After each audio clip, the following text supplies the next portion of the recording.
World Malaria Day, and a lot of activities have been going on around Edo State where we live, and in some other areas of Nigeria. Some persons don't even know that today is World Malaria Day. So today on the program, we're going to be looking at malaria. Why is it difficult for us to do something strong, you know? Eradicate malaria if we can. Why not? We can do it. I know we can if we make conscious effort to. My name is Adisuwa Osawage, and I'm being joined in the studio this afternoon with two gentlemen who are going to be discussing malaria. And of course, you should put a call across to us to at least ask some salient questions, because as it stands, people look at malaria as ordinary. When you hear somebody dies from malaria, you say, ordinary malaria, ordinary malaria. You know, we're going to be looking at that today. So join me as I make welcome consultant family physician, Dr. Barry Ojo. A pleasure to have you join us in the studio. It's nice to see you. Like you abandoned us. You're welcome. And then we also have another wonderful doctor in the house. If you look at him, at least when his picture comes on air, you see that he's even wearing the rollback malaria t-shirt or the World Malaria Day t-shirt, because he's been on the field. We had to drag him to come to the studio to come and talk to us today. So Dr. Iyekekpolo Williams is a member of the malaria team here, Ministry of Health, Edo State, just from the Department of Public Health. Okay, Dr. Iyekekpolo, happy to have you join us in the studio. And I hope we didn't do bad by dragging you off the field. We're doing something fantastic. So today is World Malaria Day. I'm going to you now straight, Dr. Iyekekpolo. Today is World Malaria Day. Now let's look at the theme for this year. Okay, today being April 25th, is annually tagged for the celebration of World Malaria Day. And this theme is advance equity, build resilience, end malaria. Then the slogan is every effort counts. Every effort counts. Yeah. So we're going to take you up on that. Now, let me come to you now, Dr. Barry. Malaria, what are we talking about as a family physician? Malaria, as it were, for instance, we're living in malaria zone, and the body of malaria has been established over the years. For instance, over 198 million cases has been recorded in most part of Africa and some part of Asia. In fact, as we speak now, over 81% of cases have been reported globally in Africa. Although there's a range of between 124 million to 283 million cases from some studies. But having said all this, malaria is an infestation that comes in four species. For instance, I'm talking about the malaria falciparum, talking about the plasmodium, talking about oval, the malaria oval and vivus. So there are four species, but the common one is the falciparum, plasmodium falciparum, which is very common, which accounts for over 90% of malaria infestation. But this is being carried predominantly by the female Anopheles mosquito. That's the common knowledge. But what's most important about malaria is that how does it present? Because a lot of persons go about not knowing that they have malaria. Yes. First of all, some persons might have fever, or intermittent fever that comes and goes. Some persons might have joint pain. Some people have body pains, like you talk about malaria, maybe body weakness. Some persons have abdominal pain. Some people have loss of appetite. But in all this, even when you go to do some common tests for malaria, your malaria parasite is negative, does not mean you don't have malaria. So it depends on the stage of the malaria. Okay, so but what malaria parasite is negative? It depends on the stage, because you have the sexual stage, you got the sexual stage and the asexual stage. So what is more important is that when you do an malaria parasite test, it's positive. You have these different various ways to do a test, but the quickest one is random, the random diagnostic test, rapid diagnosis test. But once it's positive or you have the symptomatology of malaria, the most important is going to treat. But when malaria becomes more dangerous, like as you look at what the WHO has quoted, over 70% of the deaths right in Africa is commonly in under 5, because you have some common killers of this in under 5. Talk about malnutrition, talk about measles, talk about the active respiratory infection like the bronchopneumonia in under 5, even malnutrition. But what is the highest killer is malaria. And what kills a patient most times in malaria situation is severe malaria. So that's when we're talking about ordinary malaria. I tell you this, malaria is not ordinary. Because at times, patient might be having some other comorbidities, yes. Because at the end of the day, there are complications with malaria. Patient can have so much hyperparasitemia. Patient can have jaundice. Patient can have even complications of the liver. So there are so many patients that have convulsion. Yes, they want to seizure. Malaria can be responsible for seizure. So there are so many complications. Of course, we have things like cerebral malaria, which mainly affect the brain. This one is also seen in the Plasmodium species. So you will now discover that it depends on the stage. Because if a patient comes down with complications of malaria, for especially in children, for children who are undernourished, and that is not well handled, I tell you, the death rate can come. Patient can die. So that's why when a patient is sick, once you start feeling unwell, you're having fever, you're having bitter, it's always good to present to the hospital because patient can also be having the first place we usually present to is the chemist. Yes, then of course the common drugs, the common drugs can treat malaria, but again there are a lot of drug resistance because at the end of the day, it depends on the kind of drug. I will come back to you, Dr. Barry. Let me talk to Dr. Yekikolo now. The World Health Organization is doing quite a lot when it comes to eradicating malaria in Africa, treating malaria, and trying to make sure that people are safe from malaria. The federal government also is doing something.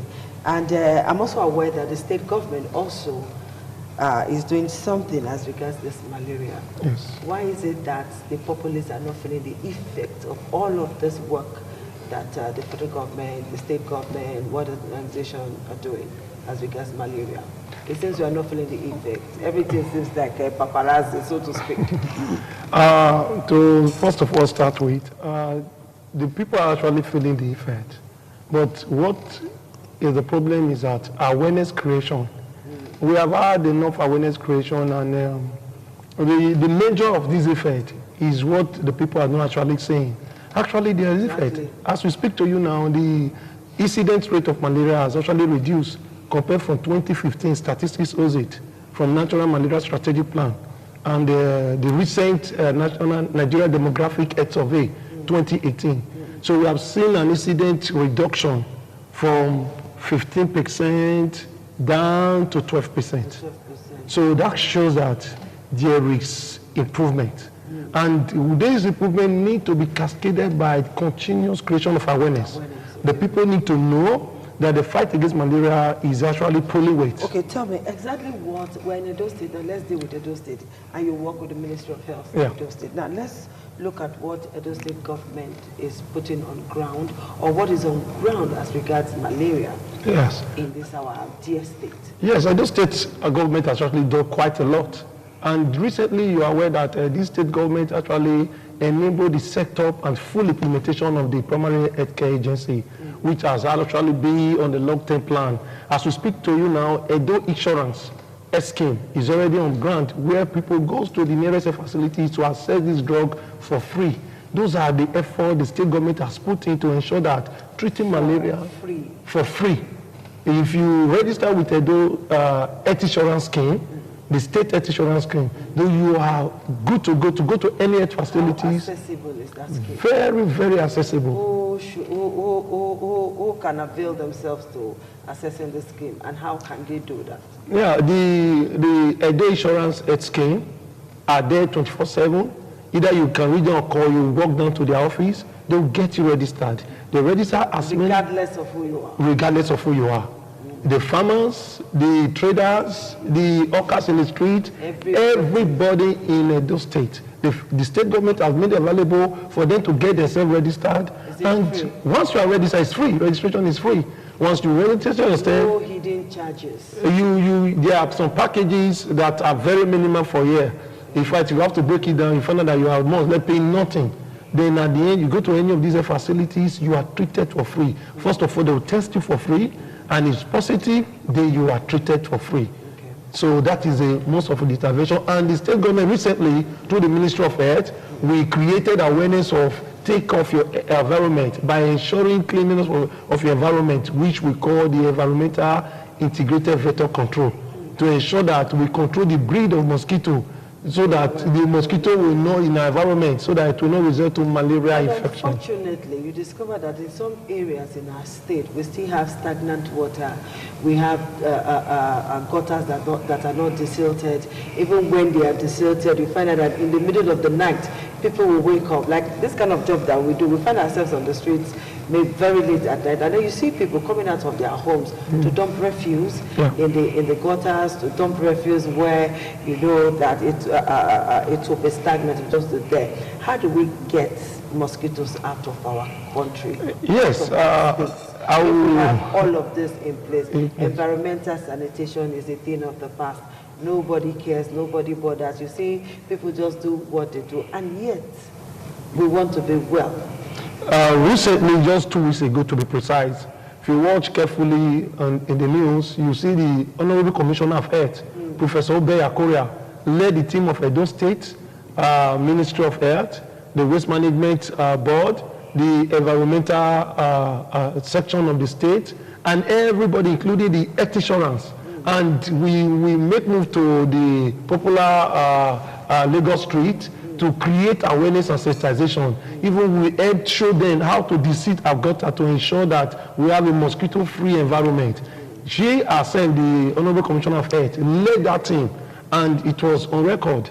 So from there, the awareness creation has actually happened in that area. As I speak to you now, when you get there, you see people are taking responsibility of the environment. We have 18 local governments in Edo State. Yes. Why just one particular place? No, it was a program that was done. It was Earth Day. The Malaria Day, just like a continuation of that activity. It was done simultaneously across the 18 local governments, where major areas were targeted to create an awareness campaign, so that the people will know that the reason why we have mosquito that causes malaria is as a result of the dirty environment. And right now the awareness is actually rising up. People are taking it by themselves. This will not be a one-off thing, because we're used to saying during big celebration, you see government officials, everybody will come out all, you know, ready to work or do one thing or the other. And after all of that, it becomes a thing of the past until yet another time. So this awareness creation, trying to make people be aware of the environment, clean the environment, make sure that everything that's going to allow mosquitoes to breed in their environment is taken away. Is this just going to be a one-off thing, or we'll wait for World Health Day, or we'll wait for Malaria Day to do all of this? It's certainly not at all, because we are very much aware that before even we came out with the campaign to clean the environment, the environmental department, the environmental ministry, the environment ministry, the waste management board, they are actually putting a lot through the state government to ensure that the deaths in the environment are being disposed properly. Okay, I'll come back to you. Let me allow you rest more from this hot seat. Okay, doctor, people used to like mistake malaria and fever. You know, what somebody is saying, they say, na fever I get, na malaria I get. And we use the two interchangeably. Can you just please educate us a little bit on how to use these words and exactly what they mean when we're using these words? Well, fever and malaria cannot be used interchangeably. Well, the most important thing, that one of the most constant symptom of malaria, or maybe the feature of malaria, is fever. And suffice it to say that even younger children at the time might not be feverish. But the child is talking about abdominal pain, child might be having loss of appetite. So fever, what I think General Public is talking about is that the person is not well. So and that you're having fever might not necessarily mean that you have malaria. Patient can be having things like typhoid infestation, patient can be having upper respiratory tract infection, somebody has something like sore throat, can come down with fever. For adults, they could have something even like lobar pneumonia. So fever is a very common feature in most of the pathologies. For instance, somebody can have continuous fever, somebody has TB can have fever, or remittent, or even continuous fever for over a period of 1 month. So when you are talking about fever of unknown origin, that's a different story for another day. But the most important thing is that fever is in over 70% of individuals that have malaria. Fever can be present, but other underlying illness can be there. Even when the pandemic came, you and I know that even a lot of these patients that came with coronavirus and all that may not have some obvious fever, but they can have cough, they can have catarrh. Of course, the most constant feature was loss of taste or maybe loss of voice. So, but for fever is just my signal that the patient the patient is sick. Okay. But what is most important is that, like he said, you cannot talk about malaria without talking about prevention. This is where the public has to be enlightened. Okay, before then, you did tell us that when it comes to malaria, children under 5 Yes.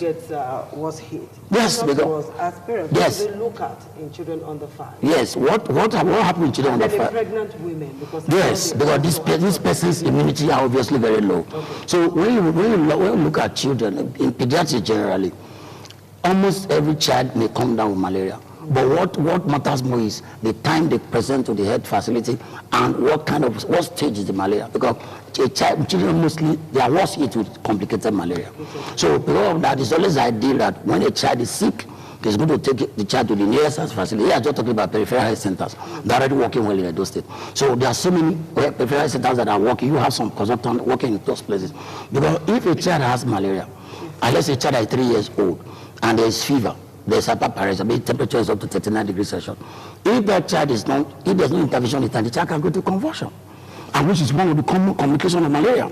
And if a child convulses, child can aspirate, and that can be very dangerous for the child. Of course, if a child is having properly treated malaria alongside with malnutrition, of course, child can become anemic. So it's always good to look at GJ because of the low immunity. You talk about pregnant women. That is the reason why pregnant women receive anti-malaria prophylaxis. We're going to talk about prevention, which is very key. He has talked about the environmental aspect of it.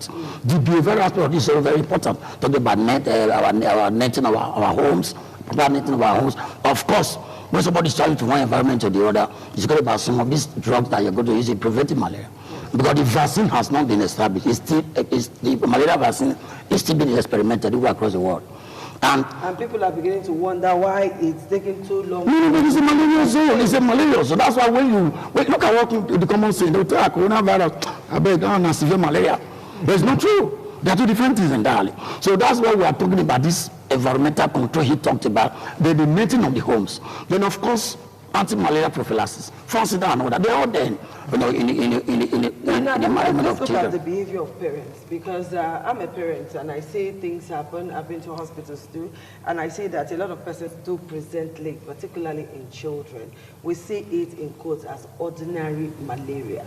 That's what somebody would tell you. That's what, because of this small thing that you're going to hospital. Well, go buy this medicine, go buy this medicine, and that is what people listen to. Because the child, and at the end of the day, you present late, the child dies, they start fighting. Because the child that you're looking at has a fever. Child might be what should we do as parents? That's where this enlightenment has come. As parents, you should be able to have a high index of suspicion. If a child is having fever, for instance, a female child, and the child is having urinary tract infection, child is having pain in urination, child is going to come down with fever. So if you now erroneously go to the wrong place, that's what he's saying is very correct.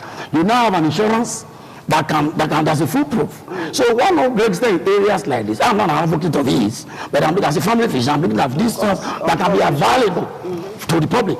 So why not present the child to a place that can some of these the people that knows who made. If a child have upper respiratory tract infection, maybe rhinosinusitis, or maybe on any of those infections in the throat. If a child is having local pneumonia and you are treating for malaria, child can die because the child they will failure. So that's why we're saying that fever is not a constant feature to say, oh, let me go to the chemist outlet, let me go to the pharmacy. Some routine tests can be done. Like when we are doing some investigation, we do the proper investigation. I know that it's a Nigerian thing. I know that the economy is hard. I know that it's not easy to go to the hospital. There's no getting in that fact. But always, parents should know that. When, especially for younger, smaller children, always know that you most likely might not have the proper diagnosis. I have seen pediatricians, my colleagues, taking their children to the hospital because they don't want to be biased about it. But then you have the general public, they don't have an adequate NHS, but now you now have an NHS, one of first of its kind in Nigeria, that the common can consume. So at the end of the day, why not take advantage of these things? So malaria is something that can easily be kicked out. We have malaria in areas like Thailand, we have malaria in areas like Malaysia. We have a new species of malaria in Thailand, Malaysia. It's called Nuwelesky. It's the 5th species. Why not? These areas are able to combat the general population. But like we said always, even when the coronavirus came, this attitude of Nigerians is always a problem. The government cannot do everything. There's malaria every presidency because it's a malarious environment. But why not take the small step that this my colleague is talking about here? Clear your debris, clear your debris around you. Don't store water in open places within your household. Once you notice that a child is the slightest complaint, a child can just come, Mommy, I have tummy pain. My tummy is pain. 7 years old child. Child could return to malaria. They go and start buying, to warn the child, start giving the child Boscopan whether the child has malaria, for example. And what do we now have what we call 2 processes of malaria? 3 plus of malaria. These are severe malaria. But if you take the child to the nearest health center, he has said it to the public that these tests are free. In a private hospital, for instance, the minimum amount you do is $1,000, even in most government hospitals. So if you now have access to a scheme that can make for child. Please don't talk about. No, I'm not talking about.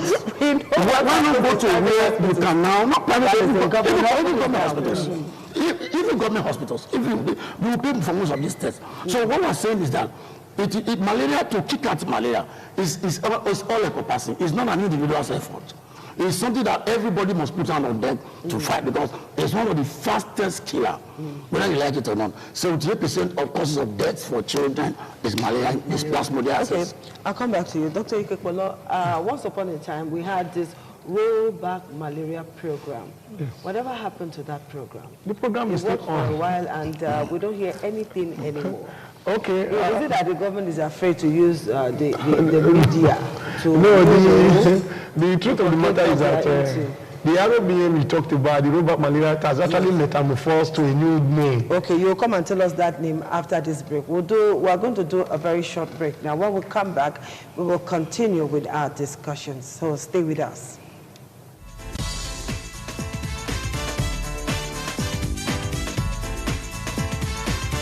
Thank you very much for joining us on the program, Healthy Living. What is the kidney? The kidney is an excretory organ in the body, which is for metabolism. Tuberculosis affects many organs in the body, but the common ones it usually affects is the lungs. Epilepsy is a neurological problem. Okay. It is an injury in the brain, which causes someone to begin to convulse, to go into fits. It is curable, but the cure is a long-term thing. If you eat well and avoid those risk factors that will make your immunity to be down, then the risk of contracting tuberculosis will be reduced. If you're healthy, then you're wealthy.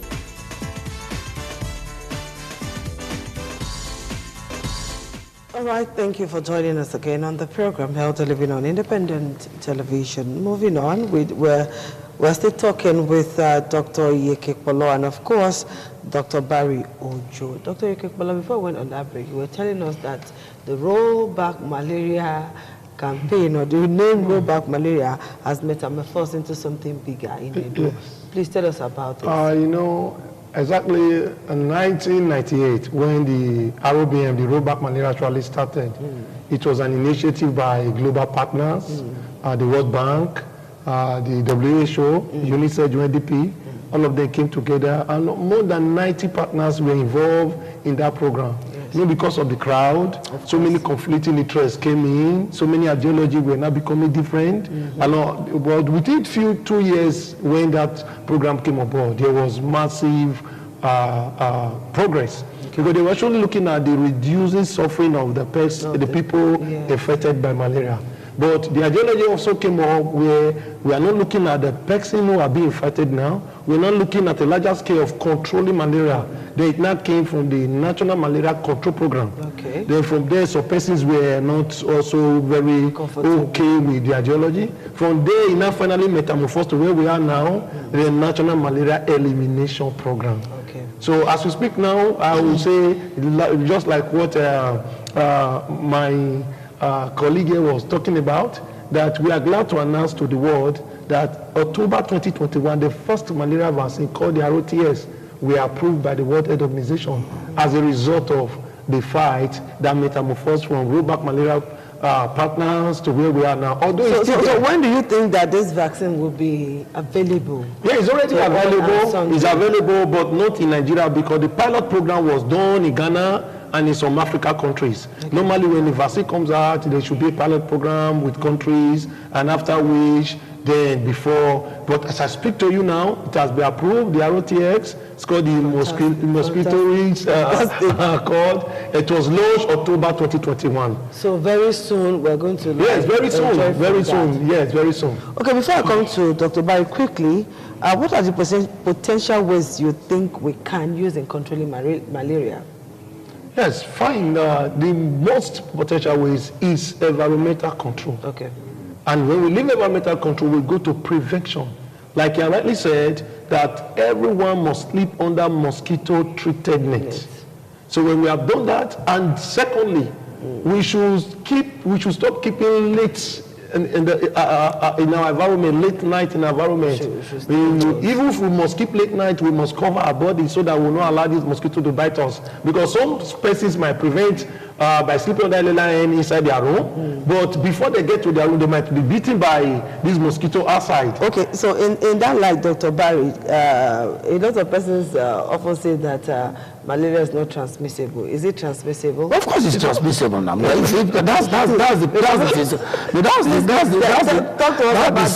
to us about this transmission.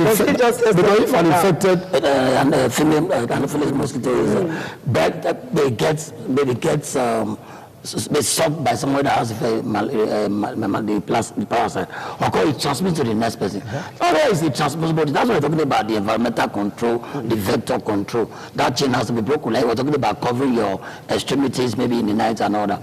So the transmissible disease. But what is most important about malaria is this: let's all be on deck. Well, malaria is not a death sentence. But it's a public health problem, but it's not an illness that should be able to take life. But because of our kind of approach in this environment, persons are sick with malaria, they are trying to do self-medication, some go to the nearest chemist and all that. There's only this delay in presentation. And let us also know that there are so many drugs that are very effective to treat malaria, because it's a treatable infestation. So it's not something that we should delay about, and these drugs, a lot of them are affordable. And now we have a do NHIS and so many other areas that are available. So you can, there are the medication that they can take. At a point in time, the malaria drugs that we have available was said not to be effective anymore, because you see that people take these drugs over and over and over. No, we agree with that. There are lots of drug resistance. So at the time we had a combination of some drugs together. So which is the most effective as we speak? But the truth of the matter is that apart from taking oral, you can also give parentally, as in maybe injections by way of giving intravenous or intramuscular. But what is most important is the combination therapy. Especially the combination of artesunate and the amodacquine is very, very effective. Of course, the combination of artesunate and mefloquine. Of course, you also have the paraquine, or the very common lumefantrine combination therapy. Now, of course, you can also use for resistance, you can come to other drugs like quinine, and all these are very old drugs in the market. But it now depends on the attending physician. The people still take quinine. Here's the first time when it comes to drug-resistant malaria. But what is most important is that meet your physician or meet whoever, meet any of the health personnel that is attending to you, because there are no specific treatment. Treatment of malaria is individualized. Don't forget that there's some medication you take. Of course, you will take the same medication, I will take the same medication. I will get to you, may not get well. So that's where we don't have to talk about parasitic clearance, because it now depends on the dosage, of course, the type of anti-malaria we're going to use. So none of this anti-malaria might not be effective. It depends on the stage of the malaria, depends on the dosage that we use, depends on the individual's immunity. And it also depends on the kind of combination therapy that we're giving to this individual. Talking about complications, malaria has several complications, but again, we don't wait for us to get to the stage of complication, because it can now become life-threatening. Like he said, prevention is very, very key in terms of malaria kick-up. But I know that the eradication stage which is no longer, it's obviously the facility of we're in the elimination stage now, by way of what he said. So, whether we get to eradication, because if the vaccines come to stay and they have maybe to 90% efficacy, and we'll go about this environmental control, I think malaria will be something that is easily tackable. Because that's why when somebody is traveling from, let's say, Europe and America to Nigeria or any other of this sub-Saharan Africa, you see that they do everything possible to give them some form of medication to make sure that even though they are going to contact with malaria, the severity of the illness will be less, so that there will not be fatality. Okay, Dr. Ikekolo, you are from the Ministry of Health. I just want to ask this question. We are not unaware of the fact that there are fake drugs everywhere, particularly malaria drugs, and then you get them from chemists all over Edo State. Now, what are you, or what is your ministry doing to make sure that the drugs we get from patent medicine stores are at least good enough? Because you find some person who cannot even express him or herself properly will put a stethoscope around the neck, stay in front of a chemist shop, and call himself a doctor. And then you see people go there to patronize this person, particularly in suburb areas. That's where you have quite a number of high rate of deaths. Yes, regarding the ministry intervention to that, we have a department that is actually we call it the pharmaceutical department, okay, with which who are engaged or saddled with responsibility with the Pharmacists Council of Nigeria to ensure drug regulation, usage, and dosage. And this department used to go out for routine check and collaboration with NAFDAC, another agency like the DLA, to ensure that we know there's proliferation of fake drugs everywhere. They are all around. But the Ministry of, through the Department of Pharmaceutical Services, is actually doing a lot to ensure, through their routine monitoring engagement, to curb these issues of proliferation. That they do more on that issue, because particularly at this period, every little corner is a chemist or a pharmacy, as the case may be. And then you see those who are not so educated, even the educated ones, going to patronize all of these persons. They get some drugs, and at the end of the day, they end up in the hospital where they do not want to go in the first place. So, Doctor, prevention now. How do we prevent malaria? How do we treat malaria? Briefly, before we leave. Okay, first of all, we talk about vector control, then we talk about the environmental control. The secondly, the public should be aware of some of the common features of malaria, which are just there, maybe body weakness, fever, lots of other things, as it were. But the most important thing is drugs.